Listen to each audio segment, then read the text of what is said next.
এবার উত্তর দিনাজপুরের গোয়ালপুকুরে আসামি ছিনতাইয়ের আপডেট আপনাদেরকে দেব। দুই পুলিশ কর্মীর ওপর গুলি চালিয়ে বিচারাধীন বন্দী তিনি উধাও হয়ে যান। এখনো পলাতক আসামিকে গ্রেফতার করতে পারেনি পুলিশ। পলাতক 2018 সালে করণদিঘির একটি খুনের মামলায় বিচারাধীন বন্দী সাজ্জাদ আলম। পুলিশের দাবি গতকাল আদালত থেকে ফেরার পথে শৌচাগারে যাওয়ার কথা বলে প্রিজন ভ্যান থামায় সাজ্জাদ, আর এরপরই পাহারায় থাকা দুই পুলিশ কর্মীর ওপর গুলি চালিয়ে সে পালিয়ে যায়।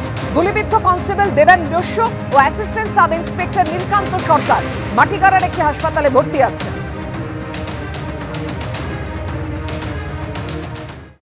একটা 14 ফরেনার্স অ্যাক্টের মামলা ছিল, 14A ফরেনার্স অ্যাক্ট। এটা illegal trespass Indian territory without passport. কি বাংলাদেশি? বাংলাদেশি। কি হলো ওই মামলায়? ওই মামলায় ওর কনভিকশন হয় এবং ওকে ফাইন হয়, আর কনভিকশন পিরিয়ড কাটানোর পরে ওকে পুশব্যাক করা হয় এখান থেকে। কি ফাইন হয়েছিল, মানে এটা তাও মোটামুটি অ্যাপ্রক্সিমেটলি কতদিন আগে? এটা অ্যাপ্রক্সিমেটলি প্রায় 4-5 মাস হবে, এই 4-5 মাস আগে। আর ফাইন হয়েছিল 10,000 টাকা আর 2 বছর জেল হয়েছিল। সে জেল কি ওখানে জেল কমপ্লিট করার পরে ওর পুশব্যাক হয়। গোয়ালপুকুর থানার মামলা? গোয়ালপুকুর থানার মামলা। আপনি ভালো করে দেখুন, এই হচ্ছে সেই ব্যক্তি। এবং কোন জেলে ছিল এখানে? ইসলামপুর জেলে ছিল, কোনো সময় রায়গঞ্জে থাকতো, রায়গঞ্জ থেকে আনা হতো। আমার এক্স্যাক্ট মনে পড়ছে না, তবে আমি যেটুকু জানি যে একে রায়গঞ্জেও কোনো সময় রাখা হতো, আবার রায়গঞ্জ থেকে আনা হতো, আর ইসলামপুর জেলে ছিল। এই মানে ধরা পড়েছিল, মানে মামলাটা কি ছিল, মানে কোথা ছিল? Illegal trespass into Indian territory. Indian টেরিটরিতে ইলিগাল ট্রেসপাস করছিল বাংলাদেশ থেকে, আর সেইটাতে ওর কাছে কোনো ভ্যালিড পাসপোর্ট বা ডকুমেন্ট কিছু ছিল না। পোলট্রি ফার্মে একে শোবেশ নাম ছিল মালিকটাকে, ওকে মার্ডার করেছে। আর তার যে মালিক তাকে বাঁচাতে গিয়েছিল তাকেও চাকু মেরেছিল। সে কিন্তু সাজ্জাদকে আইডেন্টিফাই করেছিল।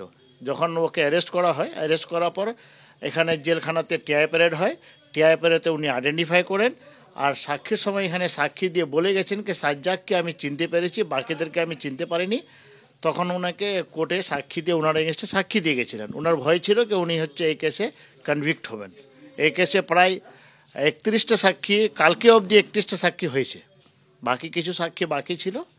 এর মধ্যে ওকে রায়গঞ্জ থেকে নিয়ে আসা হয়েছিল। বাকি আসামিগুলো এখানেই ছিল। সব 6 জন কাস্টাডিতে আছে, আর 2 জন মহিলা বাইরে আছে। তাদেরকে অনারেবল হাইকোর্ট বেল দিয়েছেন। আর ওকে সকালে পরশুদিনও সাক্ষী হয়েছে একজনের, কালকেও সাক্ষী হয়েছিল। রায়গঞ্জ থেকে নিয়ে আসে, আর যাওয়ার সময় আবার রায়গঞ্জ নিয়ে যেতে ওই পাঞ্জিবের কাছে এই ঘটনাটা হয়েছে। গোয়ালপুকুরের পর এবার ডোমকলের আলীনগর গ্রামে পুলিশ হেফাজতে থাকা আসামিকে ছিনতাই করা হলো।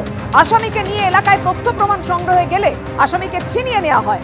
আসামি ছিনতাইয়ের নাম জড়ালো তৃণমূলের, আর এই ঘটনায় মূল অভিযুক্ত সহ 4 জনকে গ্রেফতার করেছে পুলিশ। ধৃতদের মধ্যে একজন তৃণমূলের প্রাক্তন পঞ্চায়েত প্রধান।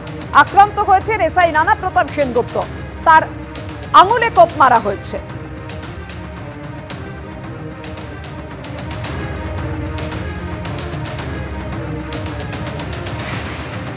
কথা বলবো, আমাদের সঙ্গে রয়েছেন আমাদের প্রতিনিধি রাজীব চৌধুরী। রাজীব, গোয়ালপুকুরের পর ডোমকল, অর্থাৎ গোয়ালপুকুরে ঘটনা ঘটে যাওয়ার পরও পুলিশ সতর্ক হলো না?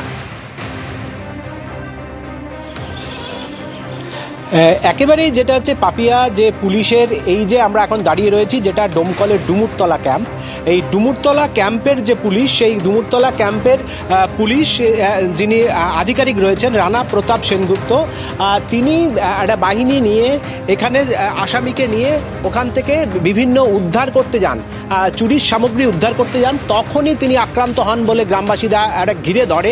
এবং এই যে ঘটনায়, এই ঘটনায় যে মূল অভিযুক্ত মিনা বিবি, যিনি প্রাক্তন তৃণমূলের শুধু প্রধানই নয়, বর্তমানে তিনি এই মুহূর্তে ওই গ্রাম পঞ্চায়েতে, রায়পুর গ্রাম পঞ্চায়েতের তৃণমূল সদস্য। এবং এই মিনা বিবি এবং অভিযুক্তের স্ত্রী, অভিযুক্তের ভাই এবং মিনা বিবির ছেলে, তারা 4 জন গ্রেপ্তার হয়েছেন, তাদের পুলিশি হেফাজতে চাওয়া হয়েছে। কিন্তু যেভাবে পুলিশ রাতে গেছিলেন আসামিকে নিয়ে, তাদের পর্যাপ্ত পুলিশ বাহিনী তাদের সঙ্গে ছিল কিনা সেটা নিয়ে এখন প্রশ্ন রয়েছে। এবং এই যে জায়গায় রায়পুরে এইভাবে যে পুলিশ আক্রান্ত হয়ে যেতে পারে, সেটা কিন্তু তারা কল্পনাও করতে পারেননি। এখানে যিনি পুলিশ আধিকারিক রয়েছেন, তিনি এখান থেকে গেছিলেন প্রায় দিন 7-8 আগে এই ক্যাম্পে আসেন। এবং এই ক্যাম্পে থেকেই তিনি ক্যাম্পের যে সমস্ত পুলিশ কর্মী রয়েছেন, সিভিক ভলান্টিয়ার রয়েছেন, তাদের নিয়ে আসামিকে নিয়ে ওখান থেকে উদ্ধার করতে গেছিলেন এবং তখনই তিনি আক্রান্ত হন এবং স্থানীয় মানুষজন এবং পরবর্তীকালে পুলিশ গিয়ে কোনো রকমে তাদেরকে ওখান থেকে উদ্ধার করে নিয়ে আসে। ধন্যবাদ তোমায়।